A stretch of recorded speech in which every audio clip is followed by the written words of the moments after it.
The West didn't hear the explosion, not because it was silent, but because it wasn't made of fire. It was made of pride.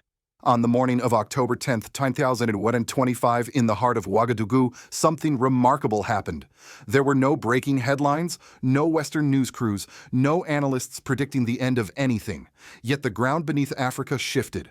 From the dusty parade grounds of Burkina Faso, Captain Ibrahim Traoré, the world's youngest president, stood before his soldiers and detonated a myth older than most of us, watching the myth that Africa needs permission to defend itself.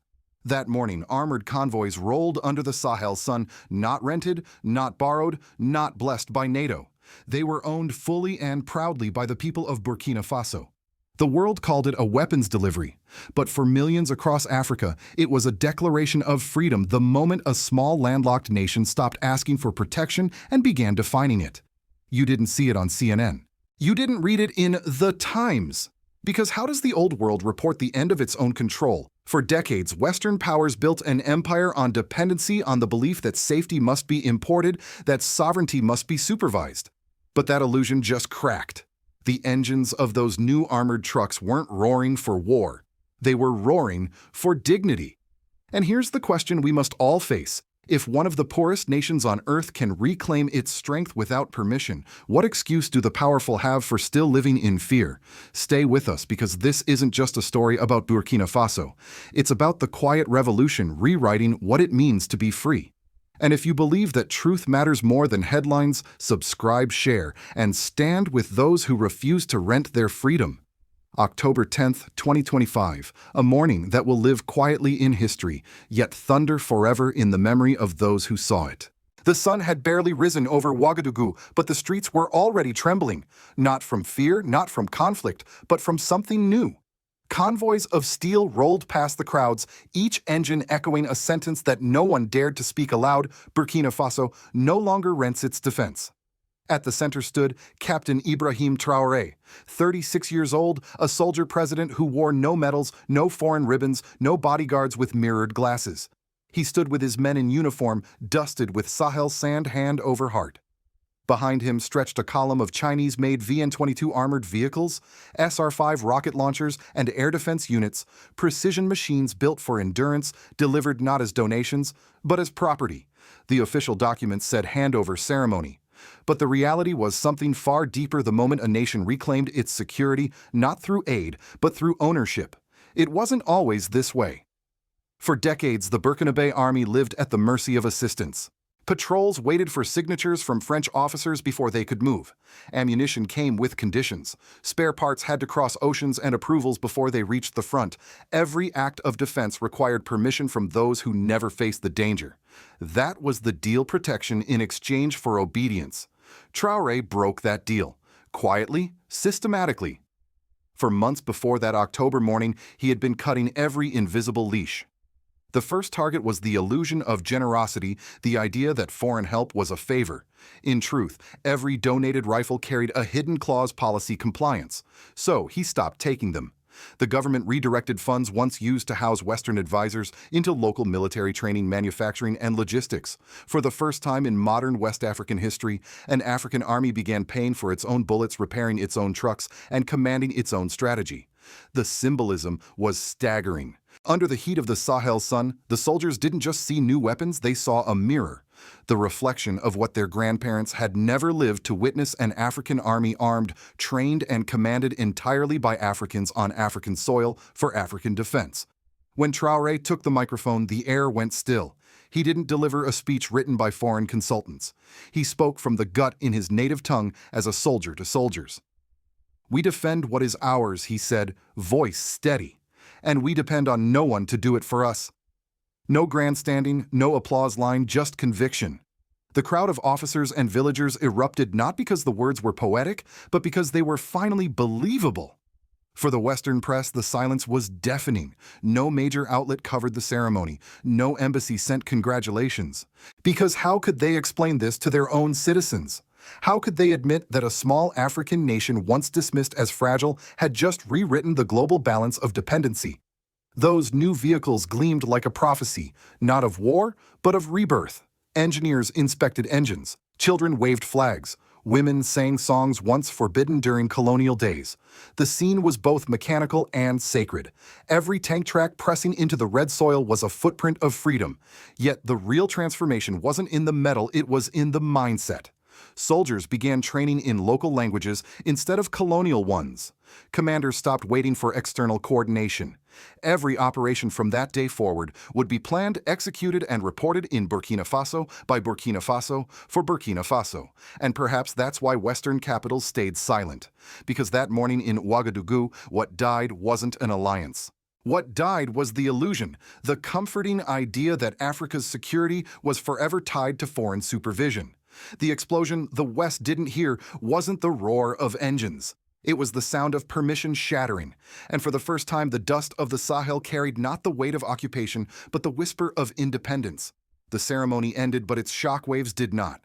For the first time in decades, Africa had rewritten the script, and the world didn't know how to respond. In Paris, diplomats whispered behind closed doors. In Washington, reports labeled the move as a concerning shift toward militarization. But deep down, everyone knew what had happened. A chain had snapped. Burkina Faso had proven that independence isn't a slogan, it's a system.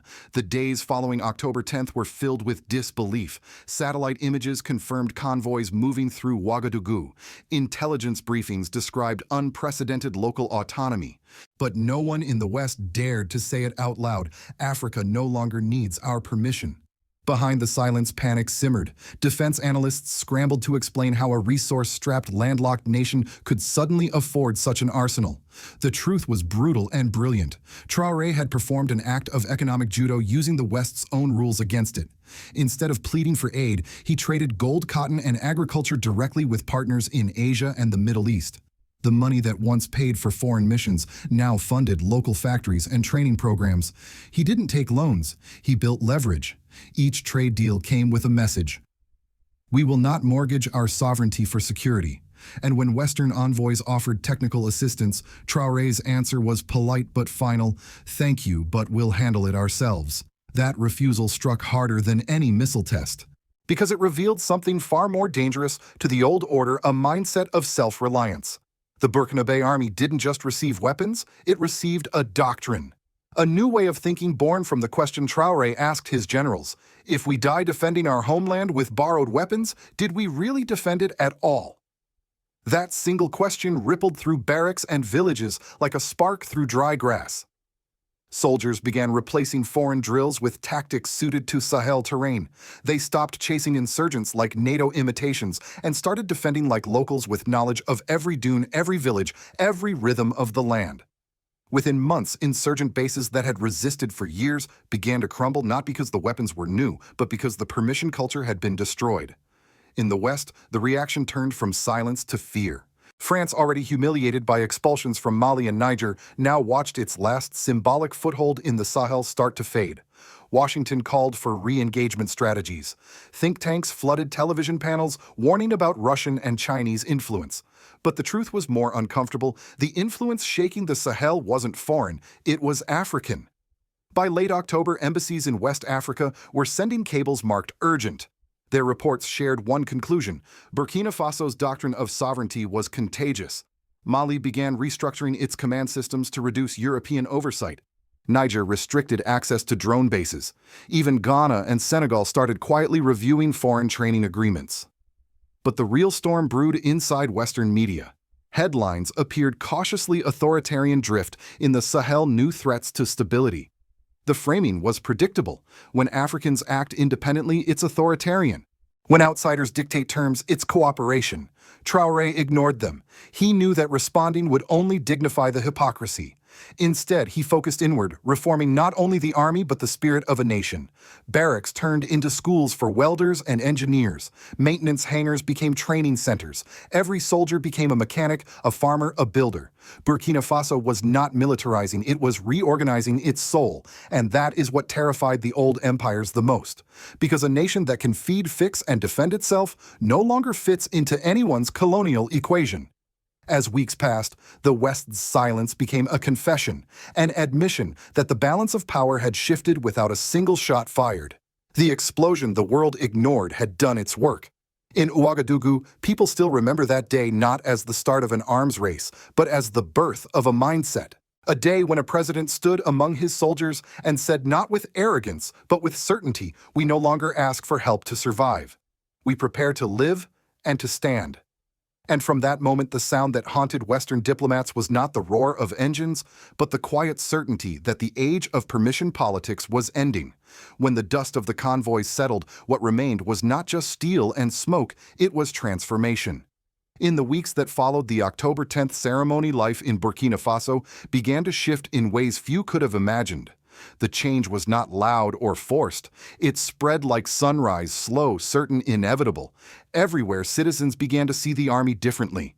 For decades, the uniform symbolized dependence, foreign training, foreign commands, foreign language orders shouted through static radios. But now the same uniform represented something deeper: self-respect.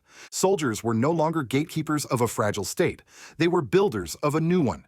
President Traoré's doctrine reached far beyond the battlefield. He called it sovereignty through service. Under his leadership, the army was reimagined not as a tool of war, but as the spinal cord of the nation, the structure that holds everything upright when pressure comes.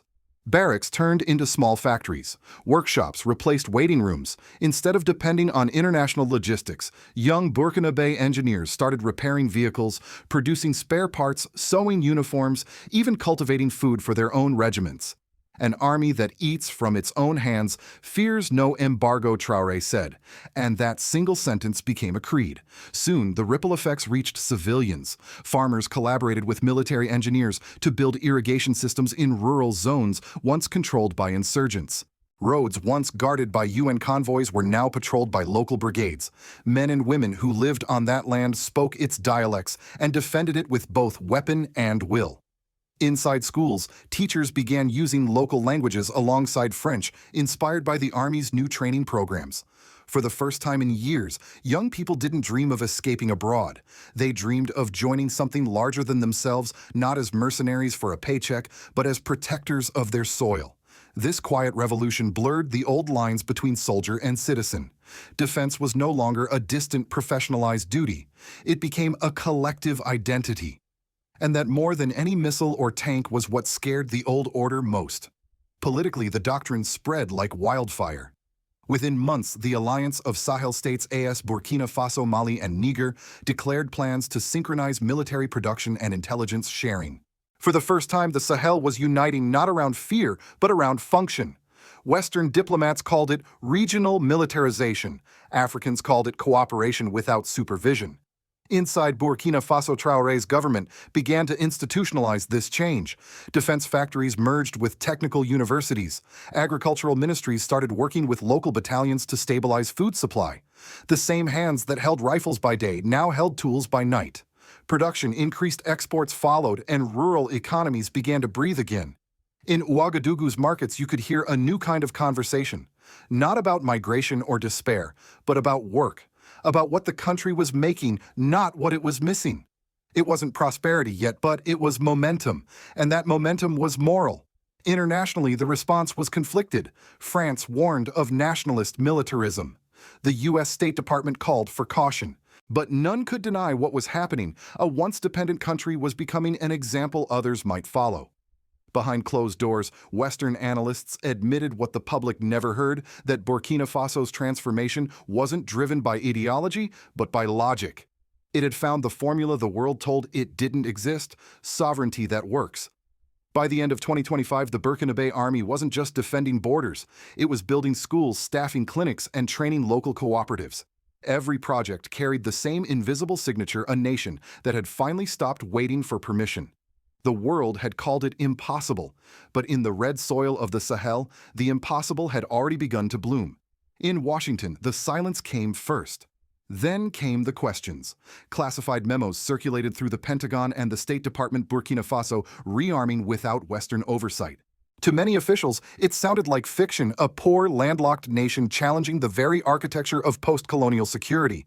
But intelligence analysts confirmed what no one wanted to believe. The new trucks, the new launchers, the disciplined formations, they weren't theater. They were a message, and that message was clear. Africa is rewriting the contract. For 70 years, the transatlantic establishment built its African presence on a single promise: we protect, you obey. The West called it partnership, Africans lived it as dependency. From drone bases in Niger to counter-terror programs in Chad, Washington, and Paris, maintained influence by controlling Africa's definition of security. That influence is now evaporating. When President Traoré refused assistance packages from the US and France, the first thing that disappeared wasn't funding, it was interference. No more joint committees, no more vetoes disguised as strategic coordination. The Burkina Faso army, once bound by signatures and conditions, now moved on its own terms. To Western policymakers, that was more than disobedience. It was heresy. Within weeks, American think tanks began flooding the airwaves with concern. Phrases like authoritarian consolidation and regional destabilization replaced the word they feared most: independence. Commentators described the AIS alliance as a threat to stability, but avoided the real question: whose stability? In Paris, the tone was darker. After losing influence in Mali and Niger, France watched its last strategic foothold crumble. The idea that Africans could secure themselves without French protection felt like betrayal. In Brussels, the European Union discussed sanctions and human rights clauses, thin veils for anxiety about losing control over the continent's resources and routes. But the reaction that mattered most came not from power, but from people.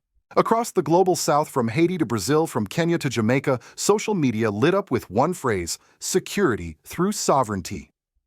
Ordinary citizens saw in Traoré's stance a reflection of their own frustrations: decades of aid without advancement, of promises without pride. Meanwhile, Western defense contractors quietly recalculated. The African continent, once a guaranteed market for training missions and peacekeeping equipment, was becoming unpredictable. Self-sufficiency meant lost clients. Sovereignty meant lost sales. For the first time, the balance sheet of empire felt the weight of conscience. And yet the American public barely heard any of it. Major news outlets CNN, BBC, The New York Times reported little to nothing about October 10th. It wasn't because the event lacked importance. It was because it lacked convenience. How do you headline the end of your own narrative? But history doesn't ask for permission to change. It simply does. Today, USC analysts privately admit that the Sahel is slipping out of alignment. The phrase is bureaucratic, but its meaning is existential. What's slipping away isn't geography, it's control. The myth of Western guardianship is dissolving under the desert sun, replaced by a truth as old as freedom itself: no empire survives the awakening of its subjects. And that's the quiet irony. The West spent generations preaching democracy, yet it now fears the very independence it claimed to teach. Burkina Faso didn't declare war on the world, it declared peace on its own terms. And for those willing to listen, it's not a threat. It's a lesson. As the sun sets over Ouagadougou, the steel of those armored vehicles glows like embers in the twilight, reminders of a morning when history quietly turned its page. What began as a local handover of weapons has become something far greater: a spiritual declaration that freedom is no longer for rent. The world may not have broadcast that moment, but Africa did not need an audience. Because for the first time in a long time, a nation didn't look outward for validation. It looked inward and found power. Across the Sahel, the ripple continues. Mali trains its officers without European supervision. Niger reclaims its airfields. Young Africans, once told that their safety depended on foreign soldiers, are realizing that dignity can defend itself. But revolutions like these rarely come without cost. Independence challenges not only empires but illusions. The illusion that small nations must kneel to survive. The illusion that sovereignty is too dangerous for those who have suffered too much. Western governments now frame Traoré's policies as destabilizing. Yet for millions watching, what he represents is not instability, it's integrity. Burkina Faso is not exporting war, it's exporting courage. And courage once witnessed cannot be unlearned. Still, there is danger ahead. Every step toward sovereignty invites resistance. Financial pressure, diplomatic isolation, even covert operations. History shows the pattern well. And perhaps that is the real warning for Africa and for the world. When independence grows, contagious control becomes desperate. But what if this time the story ends differently? What if Africa refuses to be punished for standing tall? What if the continent's youngest leader, Ibrahim Traoré, has already lit a torch that no amount of propaganda can extinguish? That is the question of our time. Because whether you're watching from Washington, Paris, or New York, this is not just an African story, it's a human one. A story about dignity, responsibility, and the courage to own one's destiny. So to those who still believe the world belongs to a few, listen closely. The hum you hear from the Sahel tonight is not the sound of war engines. It's the heartbeat of a continent waking up. Do you think President Ibrahim Traoré's model of security through sovereignty could reshape the future of Africa? Or will the world once again silence those who try to stand free? Share this video if you believe that the truth is more important than the headlines. Subscribe if you stand with those who defend their dignity not with borrowed words, but with their own hands. Because the age of asking for permission is over. And in the red dust of Ouagadougou, Africa has already begun to write its next chapter with ink made of courage.